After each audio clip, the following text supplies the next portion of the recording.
when you're in your home or your workplace or schools, you're spending the majority of your time indoors. And we know that indoor air pollution is 5 to 70 times higher than outdoor pollution. And that's oftentimes because of the cleaning products we're bringing into our homes.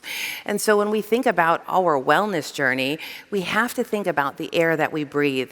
We have to think about the residue left on our clothes. The skin's the largest organ in our body. We're absorbing things through our skin quicker than what we put into our mouth.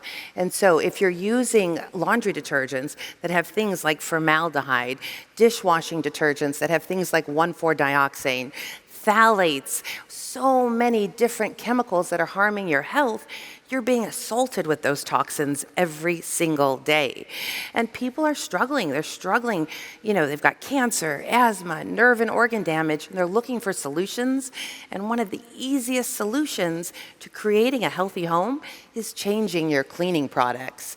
And so it's really important you look at those products.